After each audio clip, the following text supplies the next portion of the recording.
Salut et bienvenue sur cluboriginal.com. Merci de votre fidélité. 5 minutes avec César Ngadi. Tout le monde est d'accord et il en restera ainsi pendant longtemps. 5 minutes, il y a Lelo, Toko Lobela, Makamoko et Sali Busso. Vraiment, Nabinonyo tout Bogota la Busso. Pas sina mawana motema. Parce que boye ba makambu nyoso tout oyezali koleka na mboka na biso ezali makambu moko déjà ezalaki na programme ya Kanambe tangu alongwe na pouvoir. Donc makambu ezali ko sala mais ezali ko sala mateke kaka ndengo wana improviser eza elo moko bien préparé et puis Camero azalaki pembeni na biso azalaki pe traître azalaki ko traiter na Kanambe. Donc ba makambu tout bomoni ndengi Kamere a yibi mbongo mbangu ezalaki déjà na programme parce que a yiba ebaki ke mutu moko okangete président Nabiso Fachi Beton bango bako éliminer bien avant donc makambo wana ekoleka kaka boy mais président Nabiso mwana nzambe Pierre Kinois yaya noko yaya esprit ya la musique à surprendre bango parce que ils allaient qui m'a comme président le bel qui a mututé président donc kuna zo salaka semblant na présidence bazo mona ata yumo yo to kolekele la mais ala gisi bango ke yaza yu maté donc et puis et silité la série va continuer donc les autres allez kolobela bino penza pa boye bake bato ya FCC PPRD wana bozali komona bazali na ba programme na bango donc pour na bango bazo ko bouleke il faut bazonga na kata pouvoir mais boyebaki ekosalemaka jamais ali un salamable donc avant déjà vous comprendre na lingna la Sabino déjà botala déjà donc moto penza donc en tout cas Kanambe ango zongsa mboka na biso zongsa mboka na biso na se ango tika ngo penza na se moto lokwa penza donc Shadari akoma penza président de la République Shadari akoma président de la République mboka na biso ezalaki vraiment pasi na mawana motema ya ngana nzambe moneka ke alingi biso a confondre bango makambo bango babando sala et salamité boyo kabino moko donc Shadari azoya na kijena bango soki ezalaki wapi boyo kanzembo oyo bazali koyemba oyo bazali koyembela donc Kanambe il faut songa na pouvoir boyo kango na pouvoir epesa bino penza kanda bongo to continuer maloba na biso ya lelo o tozana ngona na 5 minutes avec César Ngadi. Nae akozonga yemba akozonga nae bonga nae akozonga yemba akozonga kabila akozonga nae bonga nae bino moko bomoni donc bomoni penza donc pour bato yo babulaka ke bazonga na pouvoir bako zonga na pouvoir mais l'histoire nous renseigne que ezaka pas na bisote que ba présent au bakei ezali na Zambie bazali na Ghana donc ba komata ba 5 présents ba longwa mais moko azonga kana pouvoir azalité et puis oyo soki a longwe ataka jamais ba contretemps na oyo azali na pouvoir bazonga kate et pas na biso et ko salemaka jamais donc bino mona boboulé mbatu oyo ba wutaki ba côté na mboka na biso na ba bot ya mbula donc ba yebi kutu sapatu te donc ba lata ba Weston te na vie na bango ezane te président de la République na biso donc ndenga kolaki déjà lata ba montre Rolex ba Weston ba capo bianco avant kutu akoma président de la République mais bato na tout ba ko découvrir makamka na kata mboka na biso na ola sabino ba image botala ka bato ndengi ba yelaki ndengi ba ya na pouvoir ndengi ba yaki na ba mboka na biso bomo na ba photo bongo lelo bato aboye ba yako matela biso babinela biso na zolo jamais ko salama donc ezali vraiment makamoko to ko tika yango salama te pre yango na tozali koloba na président de la République na biso Fachi Beton Fachi donc makambako bomba ezali souté to Fachi Beton makambako bomba ezali le souté batu nyoso tout ba moni ba intention ya batu wana so to lingi to bandolo bandambu to koloba makamba avion au moneke makamba avion ndenge lekaki soki lelo kop na bangwane simbaka mbe lelo tolobaka makambo susu tomoni ba makambo tambo mwamba masoleza ndenge mususu balingi ba convoquer donc sénat na parlement pour basala ba masolo na bango donc ba makambo ebele zali ko salema awa tozali komona déjà que batu wana balingi yote balingi pété que aussi sa mandat na yo Donc président de la République batona okotika la bango sous tenté parce que pouvoir oyo za nango wana ndengo zo memela makambo mboka wana ezali na ba pays moko civilisé okoza neti président France ya ba mboka neti civilisé ekosimba mais na ba mboka na biso wana batu wana imaginez kaka babulo bazoyela o déjà ya mabe donc parce que balingi yote donc yo sikoyo il faut kotika la bango sous tenté to mema bango sous na ndenga mulaite parce que il faut to silisa bango donc to déboulonner bango to livrer bango donc pour makambo esila to tika la biso na biso parce que ezali ko lakisa eza sous makambo teke ya ko bomba makambo sous ezali ya ko bomba na ba sala kati mais e bimi na ba poisse ezo bima libanda kindoki na bango penza ezo ko bima libanda donc tant ya ko tikela ka bango sous ezali te président na biso donc vraiment surprendre batu ndengo surprendre na dossier ya Kamere batuana to ko tika bango te vraiment basaka na biso parce que mboka wana ezali ya bango te bakokutango mboka wana ezali ya bakoko na biso pe kotika na bakoko na bango tango bakosala makambo na bango bakozonga na bamboka na bango donc parce que bazali na mawa peuple congolais te parce que peuple congolais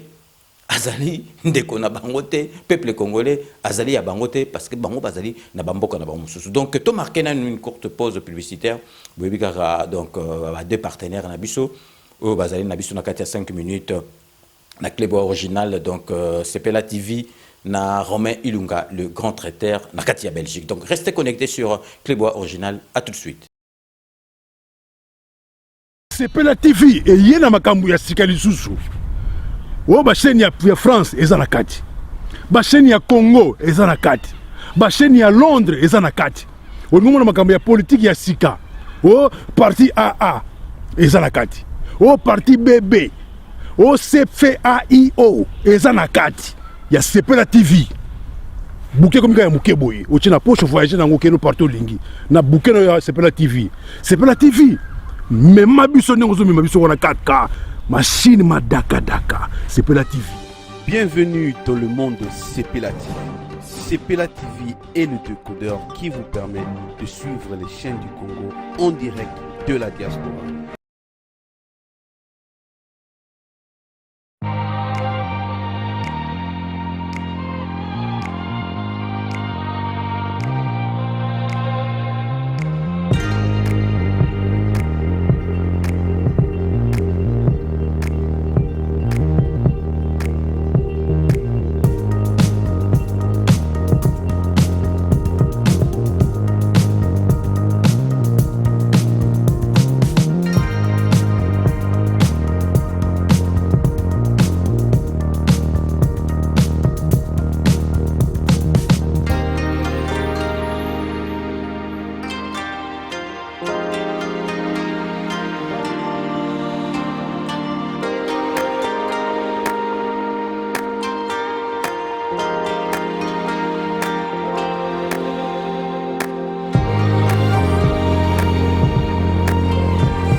Rome C20, service traiteur, organisateur d'événements,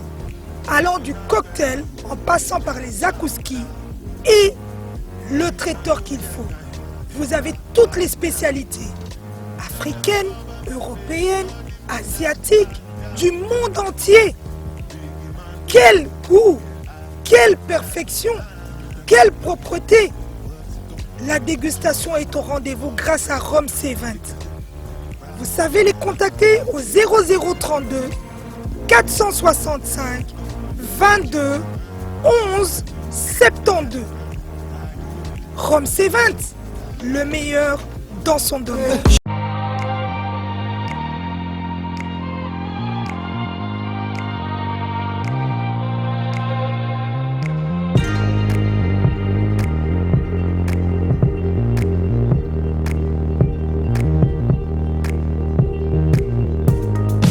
Binomo Boitolanda, ma partenaire na biso mi balé to zalana bango Romain Ilunga le grand traiteur na katia Belgique et puis Sepela TV. Donc yangona na lingi na beta CT na makambo na zali koloba to zo vraiment au grand sérieux. Botala batu oyo ya FCC basala 18 ans basala et le côté na mboka na biso bazala jamais sima ya peuple ezali lisusu teke bazonga bako continuer makambo kaka babanda kosala bakozonga teke po bazala sima ya peuple ndengi président na biso Fachi Beton azali na peuple na ye azali kopesa priorité na peuple bango c'est pas le cas. Et que ça makate donc bako sabiso te peuple congolais to fongola miso yangana président de la République na biso to sengi batu o to kena bango su musikate basi balagisi biso ba face na bango nyoso tu balagisi biso ba bilembo nyoso tu balagisi biso ke non bango balingi yote bako lingi kutu te ke okendeti na suka masolo talaka na kata présidence to boité na kati ya présidence bato bakufa bakoko kufa mais ndenge ni bato bazokufa kana kati ya présidence bato bakufa kana kati ya présidence donc coronavirus ngo ezozo. Bonjour peuple congolais partout dans le monde entier bipai bozali topesi bino mbote naye de la part ya association Fachi Solution sans S oye kambami na la présidente Mama Pauline Mujinga avec toute l'équipe nazali moko ya molobeli oye babengi porte-parole, le messager Galate 4:16, Daniel Wandumba Wanzambi. Toye pona kopesa mes condoléances ya kafumba na libota ya tata mokonzi ya mboka. Son excellence Félix Antoine Tshisekedi Tshilombo. Na ba épreuve munene oyo azali ko traverser na yango. Boyebi sango ya mawa eyebi na kokwe na kati na libota. To perdre papa na biso. Que son âme repose en paix. Oyo bengi na kombo ya Gérard Mulumba le monseigneur. Wazalaki moko ya mokonzi ya maison civile ya chef de l'état. Ayebi na kotika biso. Yango na moma oyo libota ezali kolela ezali kozokisama. Yango toyo kopesa encouragement na biso epa ya chef de l'état biso association. Toyebi oza ko traverser énorme épreuve ndenge lola eselaki koloba. Courage chef de l'état. Tozali simana yo to accompagner yo na be preuve oyo congolais congolaises partout bipai bozali bobeta mabolongo na bino na se pona kolela mawa na nzambe ekamba mokonza mboka apesa ye bwanya pe na mayele ya kobimisa Congo na kati na libulu pona kopesa esengo na mboka ya Congo ye moko akokoka te na bitumba oyo na losambo nde azali molongi nzambe nde akolongisa na makambo oyo. Courage chef de l'état. Kozonga simate. Ozana batu simana yo. Oyo bako traverser na yo elongo désert kino kokotsa biso na kati ya kana po tozana kati ya kondima. Nzambe na lola abomba abatela yo apesa yo santé nzoto kolongondo. Kufa ezala musika na yo. Bokono ezala musika na yo. Nyonso ekoya ekosala eloko moko te na nzoto na yo pote eza temps ya nzambe. Oyo ozali ko incarner yango. Libota mobimba courage kimia na nzambe ekota na kati na libota botika la corps âme ini biso association Fachi Solution sans être tozali sima nayo chef de l'état na ba association ebele na ba congolais congolaises bazali sima nayo na bitumba oyo ozali ko traverser yango. Merci et à bientôt. Bato présidence et zo kaka ba proche président de la République et zo kaka bato IDPS non ezali coronavirus tout ezali masolo mususu donc ezali masolo ba poison donc bazo éliminer mutu moko parce que mais c'est pas normal ce qui corona ngo egozo il faut zo bato nyoso tout bato kaka corona ngo zo kaka ba proche président de la République et zo kaka bato présidence et zo kaka bato IDPS non. Donc, total à siko, bozo mona télévision, na biso RTNC, journal télévisé, et comment elengi batutu ba comment ko se planango. Na pesa bino exemple, bozo mona président de la République so ki activité zate, ba ko lakise na télévision te, ba ko lakise na JTT. Mais na era kala kanambe asala te, boko mona elongi na ye. Mais bozali ko mona ke makambo changer, mais siko bino mo bozali ko mona. Donc, tokotala l'information, président de la République do ba lakisa été, ko mona maman Olive balagisi na kati. Il y a information na kati après sur information bobi page magazine moko ezalaka bokomo na susu maman Olive donc azo kabola kabilo na 18 ans sala wana asala eloko teke social ya peuple congolais ala bien yé musala na eka ko kabola biloko azo kabola biloko attend que qui par rapport à quoi ezali propagande déjà zali ko sala bazali ko préparer 2023 na bango 2023 na bango bazali ko préparer pour bomona ke non batiki peuple congolais mais peuple congolais toyebi ke avec Félix Antoine Tshisekedi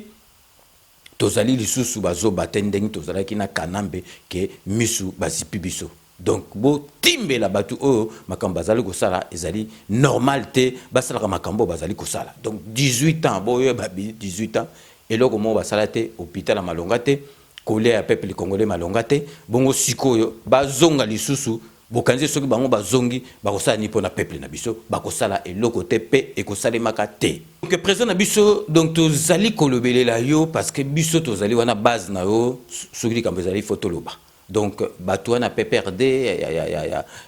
ya kanambe balakisi biso baindice nyonso tu oyo bazali nango ke bakoki kosala okolo donc yo sikoyo il faut oser la bango les devant donc kotika la bango sous tenter parce que ils ont raté sous un jour sous super simba donc kotika la bango tenter donc bango penza il faut donc ba liama donc dès que na lobaka ke donc kanambe faut soit ma solo na mbuchu pe na dikosi parce que eloko kaka yango wana etikali ya kosala donc parce que tozali ko comprendre te bino mo bozali ko mona donc soki to tangi makambo ya avion ya avion yo moko monaki ya avion ezali makambo ko sakana te yo moko zo mona donc bato na so bazwaki yo basoki bazwi yo bakoyokela yo mawate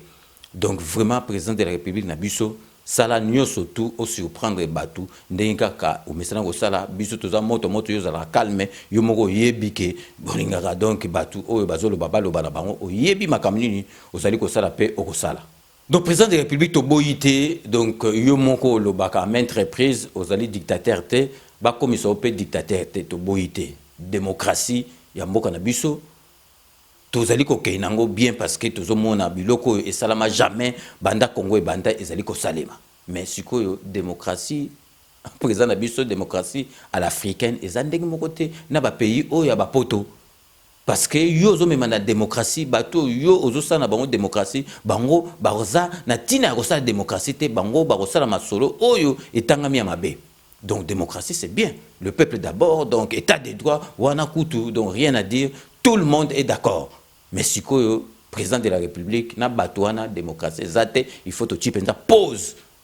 To memi bango na ndenge to ko memela bango, donc abu pia masolo si to tiket biso mo calme pour ba projet makamunyo surtout et seulement tant que batouana bazali na biso pembeni ba otikela yote ko sala ba idolo oyo za nango parce que ba bi ke idolo wana peuple a se retrouver peuple a repris confiance ndenga za na confiance a ozaka na confiance bango jamais bakolinga esalama donc président de la République na yebi ke yo oyo que la base oyo que la kapenza base parce que tomoni tant bato badelaki ba ndenge nini bato bakolia na Kisasa tomoni ba camion militaire et que na ba bâton et que ozo ba Damas et ye nango na Kisasa pour na population balia malamu ba prix et matate au monique donc social ozana souci social ya mboka na biso ekene liboso nazali ko tiela bino moko botala ba image ndenge ba camion militaire witaki na baton memi ba saki ya manioko donc ba biloko nyoso tout oyo ke peuple na Kisasa kuna bazali ko matisa prix mais siko ba denrée alimentaire ezoya siko na ndenge ya ebele et inondé marché ya Kisasa pour bazwa raison te ya ko matisa ba prix bino moko bolanda na ba image. Chose promise, chose due. Les Kinois vont devoir s'approvisionner en denrées de première nécessité à moindre coût. Le programme alimentaire d'urgence, une initiative de la présidence de la République, vient là d'atteindre son objectif, celui de lutter contre la hausse des prix de première nécessité. La hausse des prix des denrées de première nécessité sur le marché quinois en cette période de crise sanitaire. Des camions, une dizaine sur les 30 dépêchés dans la province du Congo central pour acheter des produits alimentaires auprès des agriculteurs locaux sont rentrés mercredi soir à Kinshasa avec des produits vivriers à mettre à la disposition des Quinois à des prix abordables. La présidence de la République, au travers son directeur de cabinet adjoint en charge des questions économiques, représenté par la chargée des relations publiques du chef de l'État, Bibiche Kabengele, avec le soutien logistique des FRDC, sous la coordination du ministre de l'Industrie, Julien Paluku, accompagne cette action qui passe par la plateforme Cocodis, la Congolaise de développement industriel et de distribution. Celle-ci a pour but de promouvoir les producteurs locaux. Ces actions visent à appuyer la FEC qui peinent à importer les produits de première nécessité en République démocratique du Congo. La chargée des finances de Cocodis parle ici des produits achetés et leur mise à la disposition de la population. Le réseau de distribution est déjà planifié. Ce n'est pas Cocodis qui va vendre. Ce sont normalement les gestionnaires de grands marchés, que nous avons déjà ici sur place, qui vont procéder à la distribution ou bien à la vente de ce que nous avons récupéré auprès des producteurs au niveau de Congo central. Le général-major Marcelin Assoumani promet l'accompagnement de l'armée pour la réussite de ce projet. Certainement, l'armée, quand elle s'engage dans une œuvre, l'œuvre doit arriver au bout, à moins qu'il y ait d'autres ordres contraires. Nous, c'est jusqu'à nouvel ordre. Binomo Boitolanda, vraiment, les initiatives Moko Mutumoko à cause de la contre yangote du président de la République. Donc, merci Nanyo Soto Zali Kosala pour le peuple Nao, mais Tolingi Suko est en train partout. Donc, na ba province, na ba mboka mususu. Donc, ça qui a l'os 8 soki wapi, na Bumba et Kesoki wapi. Donc, ezala penza iloko moko, ezala kakate, na période ezala penza iloko moko et zala et continuer parce que vraiment ezali et là, comme on a malamu, batunyo surtout, basepeli bamoni vraiment que président de la République otozali naye azali penza na souci ya mboka, azali penza na souci ya peuple naye otobandaki komona ngote na période ya Kanambe. Donc tokomi vraiment na suka ya émission na biso ndenge na ebisa rabino ka ke je vous laisse le soin d'en tirer vos conclusions et de me faire parvenir vos commentaires comme d'ailleurs vous en avez l'habitude de faire. Donc je reste toujours friand de vos commentaires, vos observations, suggestions, même critiques. Donc vous hésitez, vous tindelanga ngo directement dans les commentaires na bino ou bien directement na site na bino cleboaoriginal.com. Bobika so na komi na suka ya émission base o simbi masolo base totika ya ngote to pesa toujours mbote na base nous surtout aux alarmes mais boyebi kenep c'est que bino tiba ko chaye vraiment na kati ya lilita to kotika été donc to bandra toujours honorable député indéboulonnable Ziko Mayele pauvre Ziko Mayele vraiment toza ko koka kutute tozondi mate que vraiment yo tiki biso mais yebaka esiko zali yebaka que 5 minutes et ko bosana ko jamais 5 minutes et ko zala kaka na simana donc honorable Ziko Mayele Nzambe ayambayo parce que yo vraiment tous assurer certains aux ala pembeni ya Nzambe donc to ki siko na kati ya Londres pour na repesa José Kanwa ki kakamene ba mbote ebele na José Kanwa ki kakamene kuna na kati ya Londres to kobosa na pete maître Wera Mukuna na maître Rajamoule donc bango babale basale la kamboka vraiment na ndenge moko boko ikutu koza na doute vraiment merci na fidélité pe na bino na 5 minutes avec César Ngadi na kati États-Unis tozali kopesa mama social Niki Nyanga o yawitaki ko fêter anniversaire na ye donc to souhaiter na kati ya 5 minutes ba bon et joyeux anniversaire mama social talaka yo mama social wumela parce que donc peuple congolais azali vraiment na besoin na yo donc na kopesa mbote a na kati ya Paris na Belulu Vadio akuna matata Belulu Vadio donc grand patriote o apesa rabiso penza ba élément ebele oyo tolobela rabino na kati ya 5 minutes avec César Ngadi na kopesa mbote siko na Iko Nola donc Iko Nola grand musicien vive à la musique au penza simba percussion na kati ya vive à la musique le collé donc vraiment ebetaka donc azali tilelo donc na Euro Disneyland donc Euro Disneyland de fongwa mazala ikuna tilelo asala kuna pona relaxa bino vraiment sérieux na musala na ezalaka donc azali mutu moko azali na souci ya mboka ko sakanate abenga ngaka masolo ya mboka po na relaxa vraiment que batunyo surtout balingi mboka na biso ekende de l'avant tokopesa siko mbote na Jean-Louis Chimbalanga oya witaki ko perdre donc mutu na kati ya famille na ye ba witu ko kunda lelo donc to présenta qui est ba courage to présenta qui est ba condoléances na biso na ba émission eleki donc Jean-Louis Chimbalanga ba courage ebele vraiment donc to partager qui peine na yo donc talaka ba confinement oyo moye to mona nezalité mais tout comme on après donc tous allez qu'on profiter de l'occasion pour na repesa toujours na famille Chimbalanga Joe Chimbalanga muka jouer tout Joe Chimbalanga vraiment tous allez na souci to partager elongo na binonios Donc il y a une Bundes pour nous sa maman Meta Binteza na Katia Bundes. Donc merci à trop. Nanyo surtout au salle rapport na 5 minutes avec César Ngadi. Donc ici on a Katia Bruxelles pour nous sa Abel Gilbert. Abel Gilbert, merci na fidélité nous na 5 minutes avec César Ngadi. Donc na ici on a Katia Yveline na 78 na les Yvelines na 78 pour nous sa Mingita Nchiku ba mbote ebele yazali molandi monene il y a 5 minutes avec César Ngadi. Donc ce qui région parisienne à Kesikoyo na Anvers pour nous ça donc kuna donc famille Kini donc nazali kota lambalamoko na pesimbote na mafioti Kini